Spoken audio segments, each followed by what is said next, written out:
চাদরের ভিতর হাত ঢুকিয়ে দাও, শীত কম লাগবে, দেরি করছো কেন? বললাম চাদরের মালিকের পারমিশন নিতে হবে তো। আগের সব পারমিশন কি মুখে দিতে হয়? পারমিশন তো তোমাকে দেখার পর থেকেই দিয়ে রেখেছি, যেই ভাবনা সেই কাজ। অন্ধকার গাড়িতে অনেক অদেখা জিনিসের উপস্থিতি দেখে নিয়েছি। বেশ কিছুদিন ধরেই মাকে নিয়ে কোথাও বেড়াতে যাওয়া হয় না। হঠাৎ একটা সুযোগ এসে গেল, অফিসে ছুটি পাওনা ছিল কিছু, আর একটা ট্রাভেল কোম্পানি বেশ সস্তায় একটা ট্যুর অর্গানাইজ করেছে। খবর পেলাম কাশ্মীর ভ্রমণ, 14 দিনের ট্যুর, জনপ্রতি 14,000 টাকা করে। মাকে বললাম যাবে নাকি ভূস্বর্গ দেখতে? মৃত্যুর পরে কোনো স্বর্গ দেখবে, কিংবা আদৌ স্বর্গ কপালে জুটবে কি না ঠিক নেই। পৃথিবীর স্বর্গটা দেখে নিতে পারো। ইচ্ছা হলে মাও অনেকদিন বাইরে যায় না বলে হাঁপিয়ে উঠেছিল। মনে মনে শুনেই রাজি হয়ে গেল। সেদিনই বুক করে দিলাম দুজনের জন্য। ট্রাভেল কোম্পানিটা আসলে কয়েকজন যুবক মিলে একটা গ্রুপ, নাম পাখির ডানা ট্যুর অ্যান্ড ট্রাভেলস। নামটা বেশ মজার, আর ছেলেগুলো আমারে বয়সী। ওদের সাথে আলাপ হলো। 5 বন্ধু মিলে ট্যুরটা কন্ডাক্ট করে আমাদের সঙ্গে যাবে দুজন, আর থাকবে কয়েকজন হেল্পিং হ্যান্ডস, যেমন রান্নার লোক, কাজের লোক, মালপত্র, বাবার লোক ইত্যাদি। যে ট্যুরটা সুপারভাইজ করবে তার নাম তরুব্রত চৌধুরী। তরুদা আমার চাইতে 56 বছরের বড় হবে। সমস্ত প্ল্যান শুনে সেই মতো বুকিং করলাম। ট্যুর শুরু হবে নভেম্বরের তারিখ, ফিরব 20 তারিখ। জোগাড় যন্ত্র করতে করতে দিনটা এসে গেল। মাকে নিয়ে একটু আগেভাগে হাওড়া স্টেশনে পৌঁছে গেলাম। বর ঘড়ির নিচে সবার জমায়েত হওয়ার কথা দেখলাম। অনেক লোকে এসে গেছে। লোকজনের সংখ্যা দেখে প্রথমে দেবতার গ্রাসের সেই লাইন মনে পড়ল। কত বাল বৃদ্ধ নর নারী, সঙ্গে বেশ কিছু যুবতী এবং অগ্নিতুল্য বৌদি, সবাই সেজেগুজে প্রস্তুত। নিজেকে বললাম চল, তোমার সময়টা মন্দ কাটবে না, তোর সেটা যে এত ভালো কাটবে। তখন আর সেটা বুঝিনি। লিস্ট মিলিয়ে দেখা গেল জনৈকা গায়ত্রী সেন ও তার 24 বছর বয়স্কা কন্যা অঙ্কিতা সেন এখনও অনুপস্থিত। প্ল্যাটফর্মে ট্রেন দেওয়ার সময় হয়ে গেছে, রাত 11:55 ট্রেন ছাড়বে। ঘড়িতে 10:50 দেখে তরুদা কিছু অবশ্য করণীয় বিষয় নিয়ে বক্তৃতা শুরু করলেন। সবাইকে জড়ো করে কান দিয়ে শুনছিলাম, মন দিয়ে গেঁথে নিচ্ছিলাম, আর মেয়ে ও বৌদিতে দেখছিলাম। আর 10টা ট্যুর এ যেমন হয় সেই একই কথা। বেশ মনোগ্রাহী বক্তৃতাতেই তরুদা বলল, গায়ত্রী দেবী আর তার মেয়ে এখনো এল না তো, এই 2টা সিট তাদের বলে সামনের সিট 2টা দেখল। ওদের দুজনকে নিয়ে বেশ কয়েকবার উদ্যোগ প্রকাশ করা হলেও তারা দুজন যে আমাদের একদম পাশের যাত্রী তা জানতাম না। একটু খুশি খুশি লাগলো, একটা 24 বছরের নিয়ে সঙ্গে যাচ্ছে ভেবে। আমাদের সঙ্গে আরও দুজন এসেছিল, এক সর্বক্ষণ কাস্তে থাকা এক দাদা, আর তার সঙ্গে সম্পূর্ণ বেমানান সুন্দরী বৌদি। ভগবানেরও কি লীলা, একেই বলে বাদরের গলায় মুক্তার মালা। সন্ধ্যা থেকেই বৌদির দিকে বারবার চোখ চলে যাচ্ছিল। বয়স আন্দাজ 34-35 হবে, বেশ আকর্ষণীয় উচ্চতায়, একটু খাটো। দাদার নাম মৃণাল বোস আর বৌদি উমা বোস। সর্বক্ষণ উমা বৌদি মৃণালদাকে মুখ ছাটা দিয়ে চলেছে। দেখলাম সন্ধ্যা থেকে বৌদি প্রিয় গালি হলো, তোমার দ্বারা তো কিচ্ছু হয় না। কথাটা শুনে ফেলেছি, ইতিমধ্যেই আরও অসংখ্যবার শুন। এই 14 দিনের সন্দেহ নেই, কিন্তু দাদার দ্বারা যে কি হয় না সেটা পরে জেনেছিলাম। আর আপনারাও সময় মতো জানতে পারবেন। ট্রেন ছাড়তে আর মিনিট সাথে বাকি প্ল্যাটফর্মে নেমেছি। একটা জলের বোতল কিনো বলে বোতল কিনে উঠতে যাব, এমন সময় দেখলাম একটা যুবতী মেয়ে এক বৃদ্ধা মহিলাকে জোর করে টানতে টানতে প্রায় দৌড়ে আসছে। বৃদ্ধা প্রায় হোঁচ খেয়ে পড়ছে, বারবার। একে বয়স হয়েছে, তার উপর কাঁধে একটা ব্যাগ। কোনো মতে তড়িঘড়ি করে ট্রেনে উঠল। মনে মনে দারুণ খুশি হলাম, সুন্দরী যুবতীর সঙ্গে একই কোচে বসে যাব। সবাই যখন ঘুমাবে তার উপর শীত শীত পড়েছে, উফ, ভাবতে দারুণ হলো। হঠাৎ দেখি উমা বৌদি মুখ বাড়িয়ে তাকিয়ে আছে আর মুচকি মুচকি দুষ্ট হাসি হাসছে। আমি বললাম, কি বৌদি ঘুমোননি এখনো? বৌদি বলল, না, ঘুম আসছে না। আমিও তোমাদের সঙ্গে এসে বসলে আপত্তি আছে নাকি? বললাম, না না, আপত্তি কিসের, আসুন না, গল্প করতে করতে সময় কেটে যাবে। যদিও মনে মনে কাবাবের ভিতর হাড্ডি ঢুকল ভেবে রাগও হচ্ছিল। তারপর ভাবলাম কাবাবের সাথে চাটনিও মন্দ হবে না। এরপর উমা বৌদি আমার পাশে বসে পড়ল, তারপর বসল অঙ্কিতা। আস্তে আস্তে আলাপ পর্ব শুরু হলো। বৌদি বলল, তুমি কি করো? তমাল বললাম, একটা কোম্পানিতে মার্কেটিং বিভাগে আছি। বৌদি বলল, বেশ বেশ, তাহলে তো ভালোই কামাচ্ছ, তা বিয়ে করনি কেন? বললাম, শিকল পড়ার এত তারা কিসের, পড়তে তো হবেই, যত দেরিতে পড়া যায়। বৌদি বলল, বেশি দেরি করলে শিকলের তালা চাবির জোর কমে যাবে। বলেই চোখ ছোট করে একবার অঙ্কিতার দিকে তাকিয়ে খিকখিক করে হাসতে লাগল। অঙ্কিতা লজ্জা পেয়ে মুখ নাম। আমি বললাম, আপনাদের তালা চাবি যখন এখনও ঠিক আছে তাহলে আমারও থাকবে আশা করি। বৌদি হঠাৎ গম্ভীর হয়ে বলল, কোথায় আর ঠিক থাকল, তোমার দাদার দ্বারা কিছু হয় না। আমি কথাটা অন্যদিকে ঘুরিয়ে দেওয়ার জন্য বললাম, অঙ্কিতা, আপনি কি করেন? অঙ্কিতা বলল, আমাকে আপনি বলবেন না, আপনি আমার চেয়ে বড়। তুমি বলবেন। আমি বললাম, বলতে পারি যদি দুই পক্ষেই আপনি বন্ধু হন। অঙ্কিতা হেসে বলল, ঠিক আছে উমাবদি ফোডন কাটল। তোমরা আজকালকার ছেলে মেয়েগুলো যে কি না সবকিছু দেরিতে করো, আরে আসল সময় চলে গেলে অনেক কিছু মিস করবে। বৌদি আমাদের চাইতে খুব বেশি বড় না, কিন্তু এমন ভাব করছে যেন আমাদের দিদি। আমি ২৭, অঙ্কিতা ২৪ আর বৌদি হয়তো ৩৫। হঠাৎ অঙ্কিতা এমন একটা কথা বলল, আমি আর উমা বৌদি দুজনে চমকে ওর দিকে তাকালাম। বলল, আজকালকার ছেলে মেয়ে অনেক অ্যাডভান্স। বৌদি সুখ পাওয়ার জন্য তাড়াতাড়ি দুঃখকে গলায় ঝুলায় না, কিন্তু সুখ তারা ঠিকই উপভোগ করে নেয়। কথাটা বলল মুখ নিচু করে। বুঝলাম মেয়ে একটু লাজুক হলেও সীতা সাবিত্রীর যুগের মেয়ে না, ভীষণ রকম আধুনিক। অঙ্কিতার কথা শুনে বৌদি ওকে খোঁচা দিয়ে বলল, ওরে বাবা, মেয়ে তো দেখছে ভীষণ পাকা। তাদের মধ্যে সুখ উপভোগ করে নিয়েছ নাকি? অঙ্কিতা চমকে উঠে চোখ বড় বড় করে বৌদিকে একটা নিঃশব্দ ধমক দিল। তারপর বলল, না, এবার বৌদি আমাকে নিয়ে পড়ল। তা তমাল, তুমিও কি সেই সুখ থেকে বঞ্চিত নাকি? তোমার পকেটের সিল খোলা হয়ে গেছে? আমি একটা চোখ টিপে বৌদিকে অর্থপূর্ণ ইঙ্গিত দিলাম। অঙ্কিতার দিকে তাকিয়ে বুঝলাম ইঙ্গিতটা অঙ্কিতাও দেখে ফেলেছে, কারণ ঠোঁটের কোণায় এক টুকরো হাসি তখনও বোঝা যাচ্ছে। বৌদি হঠাৎ আমার কানের কাছে এসে বলল, আরে বাস, এই বলো না, বলো না জনের সাথে করেছ। অঙ্কিতার সামনে আর অল্প পরিচিত বৌদির মুখে এমন খোলামেলা কথা আমার মতো ছেলেকে অস্বস্তিতে ফেলে দিল। আমিও তেমনি গলা খাটো করে বললাম, অন্য একদিন বলব গোপনে। এ কথা শুনে বৌদি নাচরবান্দা হয়ে পড়ল আর একটা চিমটি কেটে বলল, তাই বুঝি? বেশ, শোনার অপেক্ষা রইলাম। আমি আপাতত নিজেকে বাঁচিয়ে চলার চেষ্টা করছি, কিন্তু বৌদি সে সুযোগে দিচ্ছে না। আরও যেন জেদ ধরছে আমার সাথে। অঙ্কিতা কিছুটা দূরত্ব বজায় রেখে বসেছে আর চোখে আমাদের অনুচিত নিকটা দেখছে। মনে হলো যেন একটু বিরক্ত, সেটা রাগ না ঈর্ষা ঠিক বোঝা যাচ্ছে না। ওদিকে মৃণালদা মানে উমাবদির স্বামী নাক ডেকে ঘুমোচ্ছে বলে উমাবদি বিরক্ত হয়ে সেদিকে তাকল। তারপর মুখ দেখিয়ে বলল, বিরক্তি করা আমার জীবনটা শেষ করে দিল। লোকটা ওর দ্বারা কিছুই হয় না। আমি বৌদির কানের কাছে বললাম, কি হয় না? বৌদি কি জানো বলতে যাচ্ছিল, হঠাৎ ফিসফিস করে বলল, অন্য একদিন বলব গোপনে। সময়ের সাথে সাথে কমরা শুদ্ধ সবাই ঘুমিয়ে একাকার। লাইটগুলো সবে প্রায় নিভে গেছে। দুপাশের বাথরুমের দিকে 2টা লাইট জ্বলছে শুধু, তাতে অন্ধকার খুব গাঢ় হতে না দিলেও একটা মায়া জাল বুনে দিয়ে গেছে। ট্রেনের দুলুনিতে ঘুমন্ত শরীরগুলো দুলছে, সেই জন্যে জেগে থাকা মানুষগুলো অল্প স্বল্প নড়াচড়া করলে আলাদা করে চোখে পড়ে না। জানালা দিয়ে তাকিয়ে থাকতে থাকতে কখন জানি একটু ঝিমু নিয়ে এসে গিয়েছিল। হঠাৎ শুনলাম কানের কাছে কেউ ফিসফিস করে বলছে, কতজন ধর্মট করে নড়েচড়ে বসলাম। তাকিয়ে দেখি একটা চাদর জড়িয়ে অঙ্কিতা আমার একদম কাছে সরে এসেছে। আমি মিষ্টি করে হাসলাম। অঙ্কিতা আবার প্রশ্ন করল, কতজন? বলো বলো। আমি কথা ঘুরিয়ে বললাম, এ বছর নভেম্বরের শুরুতেই তো দেখছি বেশ ঠান্ডা পড়ে গেছে, শীত শীত করছে। অঙ্কিতা বলল, হ্যাঁ, সেই জন্যই হ্যান্ডব্যাগ থেকে চাদরটা বের করে নিলাম। আমি বললাম, আমারটা সুটকেসে। অঙ্কিতা বলল, আমারটা শেয়ার করো। আমি বললাম, সে কি, সেটা কি ঠিক হবে? অঙ্কিতা বলল, আরে কেউ তো দেখছে না, ক্ষতি কি? আমি দুষ্ট হেসে বললাম, কেউ না দেখলে তুমি সবকিছুই শেয়ার করবে নাকি আমার সাথে? অঙ্কিতা ভীষণ লজ্জা পেয়ে বলল, কি বলো ধুরু। তারপর আমার কাছ থেকে দূরে সরে যেতে গেল। আমি ছোট করে ওর একটা হাত ধরে বাধা দিলাম। কিছু বলল না। অঙ্কিতা সোজা হয়ে বসল, কিন্তু আর দূরে সরে গেল না।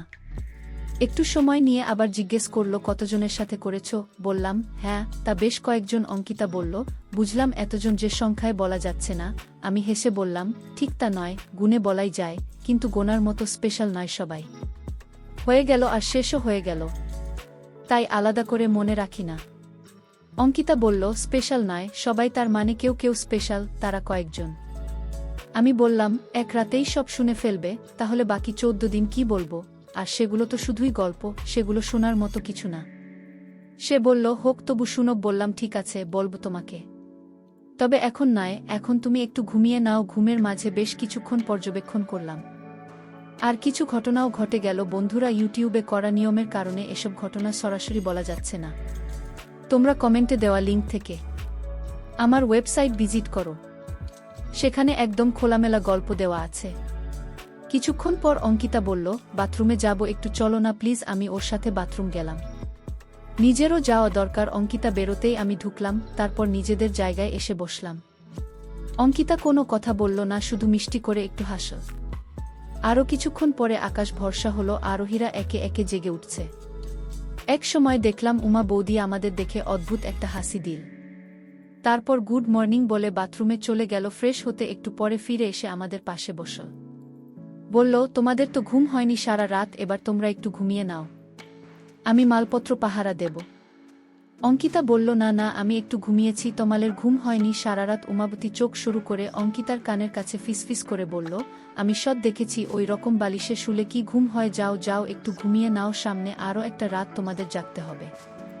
উমা বৌদির কথা শুনে অঙ্কিতার মুখ ফ্যাকাশে হয়ে গেল। বৌদি কি তাহলে সব দেখে ফেলেছে? সবাইকে বলে দিলে তো কেলেঙ্কারি হয়ে যাবে চোরা চাহনিতে।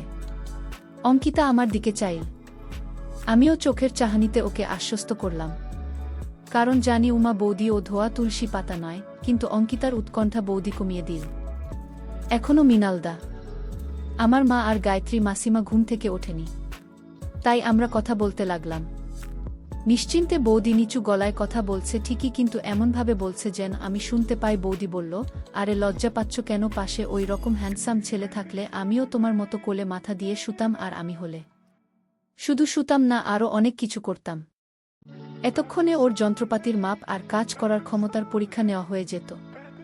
আমার এই বলেই খ্যাক খ্যাক করে হাসি দিল। দেখলাম অঙ্কিতার মুখে লালচে আভা দেখা দিল।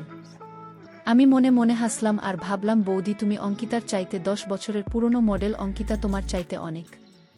সে যন্ত্রপাতির মাপ আর কাজ করার ক্ষমতাই শুধু পরীক্ষা করেনি, সেটা দিয়ে প্রোডাকশনও করেছে, আর প্রোডাক্ট টেস্ট করেও দেখে নিয়েছে। বৌদি তখনও বলে চলেছে, ইস, আমার যদি তোমার বয়স থাকতো অঙ্কিতা, ওই হাঁপানি রোগীটা কেশে কেশে আমার জীবনের রাতগুলো নষ্ট করে দিল। অথচ কি রোমান্টিকই না ছিলাম আমি, অপদার্থ একটা, সব শেষ করে দিল। আমার কিছু হয় না ওর দ্বারা বলে একটা দীর্ঘশ্বাস ফেল। অঙ্কিতা কোনো কথা বলল না, চুপ করে থাকল। সকাল 7টা বেজে গেল। দেখতে দেখতে কাল রাতে আমার আর অঙ্কিতার মধ্যে যে কিছু হয়েছিল সেটা ওর মুখ দেখে বিন্দুমাত্র অনুমান করা সম্ভব না। হয় মেয়েটা ধুরন্ধর অভিনেত্রী, নয়তো এসব ব্যাপারে বেশ অভিজ্ঞা। যেটাই হোক তাতে ক্ষতি নেই, ওই দুটোর যে কোনো একটা থাকলেই কাশ্মীর টোরটা জমে যাবে। ট্রেন তোর জোট করে চলছে, দীর্ঘ জার্নি করে 10 থেকে নেমে পড়লাম সবাই। এরপর একটা গাড়ি বুক করা হলো। একঘেয়ে ছুটে চলাতে সবাই ক্লান্ত হয়ে পড়ছে।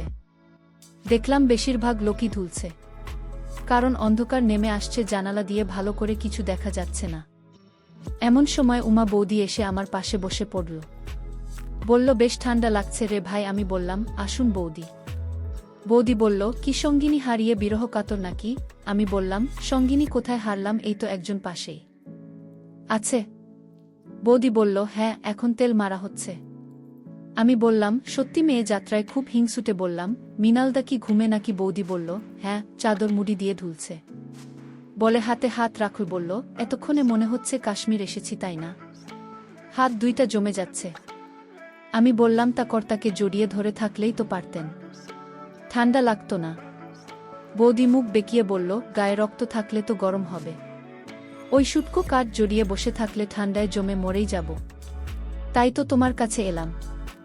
আমি বললাম, ভালোই করেছেন, আমারও খুব শীত করছে, পাশে এমন নরম চাদর থাকলে ঠান্ডা লাগবে না। উমা বৌদি বলল, তাহলে চাদরের ভিতর হাত ঢুকিয়ে দাও, শীত কম লাগবে, দেরি করছো কেন? বললাম, চাদরের মালিকের পারমিশন দিতে হবে তো আগে।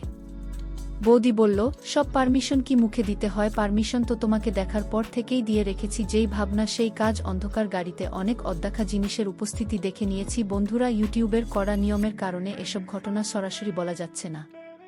তোমরা কমেন্টে দেওয়া লিঙ্কস থেকে আমার ওয়েবসাইট ভিজিট করো, সেখানে একদম খোলামেলা গল্প দেওয়া আছে। সেখানে প্রতিদিন একদম খোলামেলা গল্প আপলোড করা হয়। আধা ঘন্টা পর বৌদি আমার কাঁধে মাথা রেখে বসে রইল। অনেকক্ষণ পরে বলল, তোমাকে ধন্যবাদ দিয়ে ছোট করব না তোমা, এখন সিটে যায় কেমন? আমি বললাম, হ্যাঁ যাও। এক অন্য রকম স্বর্গ থেকে সদ্য ঘুরে আসা দুজন নর নারীকে বুকে নিয়ে অন্ধকারের বুক ছিঁড়ে গাড়ি শ্রীনগরের দিকে ছুটে চল। রাত 11:30 নাগাদ আমরা শ্রীনগর পৌঁছলাম। ডাললেটের পাড়েই একটা হোটেলে আমাদের থাকার ব্যবস্থা হয়েছে, বেশ বড় হোটেল। আমরা সবাই গাড়ি থেকে নামলাম। সত্যজিৎ রায়ের সোনার কেল্লা সিনেমার লালমোহন বাবুর মুটের পিঠে ভ্রমণের পর যে অবস্থা হয়েছিল আমাদের বেশিরভাগ মানুষেরই সেই অবস্থা। সবাই বিভিন্ন হাস্যকর ভঙ্গিতে কসরত করে হাত পায়ের জট ছাড়িয়ে নিচ্ছে। গাড়ি থেকে নামার আগে উমা বৌদি আমার পাশে এসে চুপি চুপি বলল, আজকের ঘটনা অঙ্কিতাকে এখনই বলার দরকার নেই, অল্প বয়সী মেয়ে জেলা স্টিল করতে পারে। আমি ঘাড় নেড়ে সায় দিলাম। মা আর গায়ত্রী মাসিমাকে একটা জায়গায় দাঁড় করিয়ে দিলাম। তরুদা গেছে হোটেলের সাথে কথা বলে ব্যবস্থা করতে। মালপত্র সব জড়ো করা হয়েছে, হোটেলের লোকেরই ঘরে পৌঁছে দেবে। আমাদের দুশ্চিন্তার কিছু নেই। আমি অলসভাবে হাঁটতে হাঁটতে বাইরে এলাম। সামনেই ডাল লেক, অনেক নাম শুনেছি, অসংখ্য সিনেমায় ডাল লেকে শিকারা চড়তে দেখেছি নায়ক নায়িকাকে, আজ চোখের সামনে সেই ডাল লেক রাতের বেলা, তাই ঠিক বুঝতে পারছি না। এমন একটা বড় খালের মতো লাগছে, সিনেমাতে যেমন দেখেছি সেরকম লাগছে না। আমার কমন সেন্স বলছে এটা আসল ডাল লেক নয়, কিন্তু দেখতে মন্দ লাগছে না। রাত অনেক হয়েছে, তবু আলো ঝলমল করছে, চারিদিকে প্রচণ্ড ঠান্ডা লাগছে। এখন চাদরে কাজ হচ্ছে না, দাঁড়িয়ে থাকা যাবে না, বুঝতে পারছি। অঙ্কিতা এসে বলল, এই যে মশাই, কি করছেন ঠান্ডা একা একা? আমি ওর দিকে ঘর ঘুরিয়ে হাসলাম। বললাম, কি আর দেখ, ভীষণ ঠান্ডা লাগছে আর দাঁড়িয়ে থাকা যাচ্ছে না। আমি বললাম, চলো ফেরা যাক, ট্রেনের মতো এখানেও রুমের ব্যবস্থা। পাশাপাশি হয়েছে, প্রথমে অঙ্কিতাদের রুম, তার পাশে উমা বৌদিদের রুম, তারপর আমাদের রুম। হোটেলের লোক এসে আমাদের যার যার রুমে পৌঁছে দিয়ে গেল, মালপত্র আগেই এসে গেছে। একটু পরে তরুদা এসে বলে গেল, আপনারা ফ্রেশ হয়ে নিন, 1 ঘন্টার ভিতর ডিনার এসে যাবে। তবে আজ বেশি কিছু করতে পারবো না, মাফ করবেন সবাই। তরুদা চলে যেতেই আমরা মালপত্র খুলে গুছিয়ে ফেলতে লাগলাম। শ্রীনগরে আমাদের 4 দিন থাকতে হবে, তাই ব্যাগগুলো আনপ্যাক করতে কোনো অসুবিধা নেই। মা ওয়ার্ডরোবে সবকিছু সাজিয়ে রাখছে। আমি বাথরুমে ঢুকে পড়লাম। ফ্রেশ হতে উমা বৌদির গুড়ের রস লেগে আছে মুখে, আর কোথায় কোথায় যেন সেগুলো ধুয়ে ফেলা দরকার। গিজার চালিয়ে সাবান মেখে স্নান করে নিলাম। সারাদিনের ক্লান্তি উধাও হয়ে গেল এক নিমেষে। ফ্রেশ হয়ে বাইরে বেরিয়ে এলাম। মা বাথরুমে ঢুকলে আমি গেলাম উমা বৌদি আর অঙ্কিতাদের খোঁজ নিতে। সবাই ফ্রেশ হয়ে ডিনারের জন্য অপেক্ষা করছি। খিদেও লেগেছে খুব। দরজায় নখ হলো, ডিনার এলো ভেবে দরজা খুলে দেখি অঙ্কিতা ঘরে ঢুকে আমাকে কোনো কথা না বলে মাকে বলল, মাসিমা, মা আপনাদের খাবার আমাদের রুম এনিয়ে নিয়েছে, আপনারা আমাদের সঙ্গে একসাথে খেলে ভালো হয়। মা বলল, ভালোই তো, চলো যাচ্ছি। অঙ্কিত আমাকে ইশারায় বলে গেল, এসো। অঙ্কিতা আমাদের ডিনার সার্ভ করল। আমরা খেতে বসলাম। খাবার শেষে সোসাই ঘুমের জন্য চলে গেল। এদিকে অঙ্কিতা আমাকে ইশাকার বাইরে আসতে বলল। বুঝলাম এই মেয়ে এই শীতে আবারও আইসক্রিম খেতে চাচ্ছে। নিজেকে ভাগ্যবান মনে করে চলে গেলাম বাইরে। বাইরে যেতেই আমাকে একটা ঘরে নিয়ে এল। সারা কাশ্মীর ঘুমে অচেতন আমরা দুজন, বাদে কনকনে শীতের মধ্যে দুজনের সাথে অনেক ঘটনা ঘটে গেল। সেদিন ট্রেনের অন্ধকারে ভালোভাবে দেখতে পাইনি, আজ লাইটের আলো ভালো করে দেখেছি। বাহ, কি অপরূপ। ঘণ্টাখানেক থাকার পর নিজের রুমে চলে এলাম। এক রাতে 2 বার স্নান করে অনেক ভালো লাগছে। যেই একটু ঘুম এসেছে এমন সময় রুমে নক করার শব্দ বেজে উঠল। 1 বার, 2 বার, 3 বার। আমি ঘড়ির দিকে তাকিয়ে দেখি রাত 1:30 বাজে। দরজা খুলতেই দেখি উমা বৌদির অস্থিরতা নিয়ে দাঁড়িয়ে আছে। আমি কিছু বলার আগেই বলে ফেল, তোমার দাদাকে দিয়ে কিছুই হয় না। কথাটা শুনে মনেই হেসে ফেললাম। নিজেকে বললাম, রেডি হও তমাল, আজ তোমার আরও পরিশ্রম করতে হবে। এত সহজে ছুটি নেই। চোখের পলকেই ঝড়ের মতো ঘরে ঢুকল উমা বৌদি। বন্ধুরা, ইউটিউবের গল্পগুলো শুনে মজা না পেলে আমার ওয়েবসাইটে দেওয়া গল্পগুলো শুনতে পারো।